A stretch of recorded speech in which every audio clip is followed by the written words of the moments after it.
सरकारची धोरणे कामगार विरोधी असल्याने संघर्षासाठी तयार राहण्याचे श्रीकुमार यांचे आवाहन।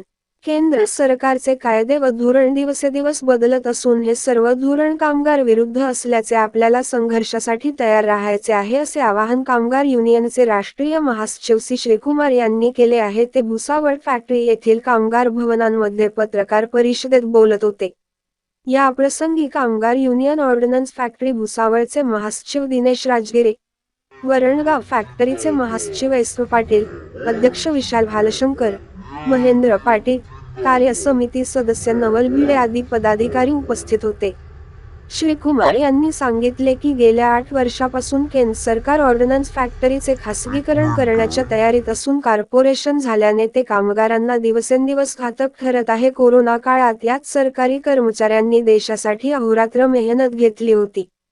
नवीन पेन्शन योजनामुळे कामगारांमध्ये असंतोष निर्माण झाला असून कामगाराच्या कुटुंबाचा हक्क हिरावून घेतला आहे। त्याच पद्धतीने 8व्या पे कमिशन सुद्धा लागू करण्याच्या तयारीत अद्याप सरकार नसून त्यासाठी सुद्धा या DA फेडरेशन तर्फे संघर्ष सुरू आहे। वेळोवेळी कामगार युनियनने आंदोलन करून सुद्धा सरकारने अद्यापपर्यंत दखल घेतली नसल्याने पुढील संघर्षासाठी तयार राहण्याचे आवाहन सुद्धा त्यांनी केले आहे। खाजगीकरणामुळे कामगारांचे व त्यांच्या परिवाराचे खूप मोठे नुकसान होणार असून सरकार याबाबत गांभीर्याने विचार करत नाही। कामगार युनियनने अद्याप पावतो कामगारांना अनेक मागण्या मिळवून दिल्या आहेत, हा इतिहास आहे, म्हणून कामगारांनी कामगार युनियन या फेडरेशनच्या पाठीशी उभे राहावे असे आवाहन सुद्धा श्रीकुमार यांनी केले आहे। दिव्य महाराष्ट्र न्यूज करिता मनोहर लोणे, भुसावळ। पुराना राष्ट्रपति प्रणब मुखर्जी साहब, उसके बाद AK एंटनी, जसवंत सिंह, मनोहर पर्रिकर, इन सब से एक रिटर्न एग्रीमेंट है।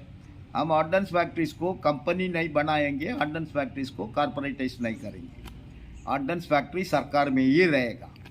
लेकिन दुर्भाग्य है इस सरकार कोविड-19 का परिस्थिति को लेके, उस समय पूरा देश ही बंद था, लॉकडाउन में था, उस समय अचानक उन्होंने निर्णय ले लिया हम ऑर्डनेंस फैक्ट्रीज को 7 टुकड़ा करेंगे, 7 कंपनी बनाएंगे। उसको हम लोग ने विरोध किया।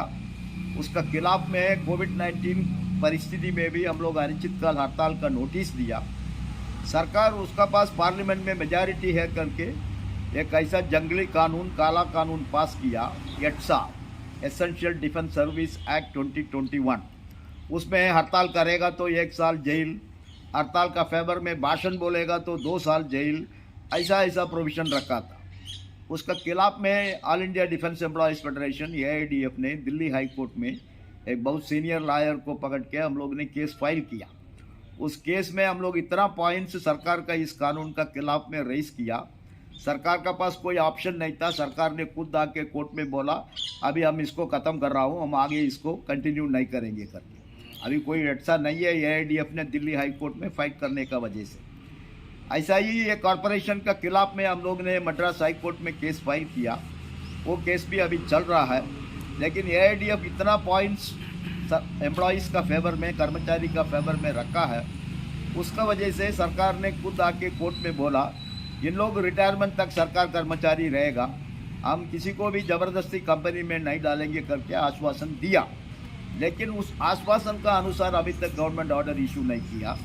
उसका अलावा कॉर्पोरेटाइजेशन का नाम पर हमको काम नहीं दे रहा है। पहले आर्मी, नेवी, एयरफोर्स हमको डायरेक्टली काम देता था। अभी ये 7 कंपनी को बोल रहा है तुम प्राइवेट कंपनी के साथ कंपटीशन करके काम ले लो। ये बहुत मुश्किल का काम है। हमारा 20-25 फैक्ट्री में कोई लोड नहीं है। उसका वजह से वर्कर का तनख्वाह में 10,000 से 20,000 तक कम हो चुका है। इसलिए उस नीति का खिलाफ में ऑल इंडिया लेवल में हम लोगों का लड़ाई है, संघर्ष है। दूसरा इम्पोर्टेंट इशू है ये एनपीएस 20 साल का पहले अटल बिहारी वाजपेयी जी का सरकार ने लागू किया 2003 में जी। सबसे लेके हम लोग झगड़ा है। सरकार कर्मचारी को सरकार बोलता है तुम 24 घंटा कर्मचारी है। ये कोविड-19 पैंडेमिक में वही सरकार कर्मचारी आके काम किया। सरकार का हॉस्पिटल, सरकार का डॉक्टर, सरकार का सैनिटरी वर्कर, हम लोग ऑर्डनेंस फैक्ट्री वर्कर भी काम किया। उस समय देश में हमारा डॉक्टर्स के लिए, फ्रंट लाइन स्टाफ के लिए मास्क नहीं था, बॉडी कवर करने का कवराल नहीं था, सैनिटाइजर नहीं था, हैंड वॉश नहीं था, वेंटिलेटर नहीं था, हॉस्पिटल, टेम्पररी हॉस्पिटल बनाने के लिए टेंट नहीं था। ये सब हमारा 19-20 ऑर्डिनेंस फैक्ट्री का वर्कर लोग पूरा रात दिन बैठ के काम किया। रेलवे चला रहा था उस समय भी, वो सरकार कर्मचारी है, जी लेकिन उस सरकार कर्मचारी को सरकार बोलता है तुमको हम पेंशन नहीं देंगे, तुम्हारा पेंशन के लिए तुमको तुम्हारा तनख्वाह से 10% देना है। 10% देने के बाद भी रिटायरमेंट का समय हमारा 10% का पैसा कितना उधर है, उस पैसा से 40% हम सरकार को फिर देना पड़ेगा। हमारा पेंशन के लिए हमको पैसा देना पड़ेगा, उस पैसा से हमको पेंशन देता है, वो भी कितना 2000 रुपया 3000 रुपया। ऐसा पेंशन का क्या जरूरत है?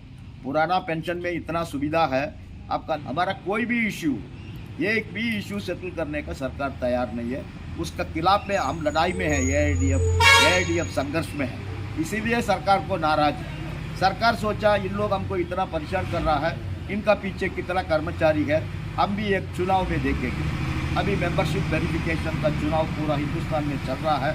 हम इस महाराष्ट्र में अभी भुसावल वारंगाव में हम इधर है as a general secretary of all India defence employees federation.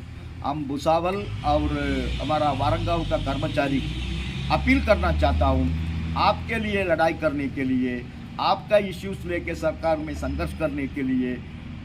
एक ही फेडरेशन है देश में, वो लाल झंडे का एआईडीएफ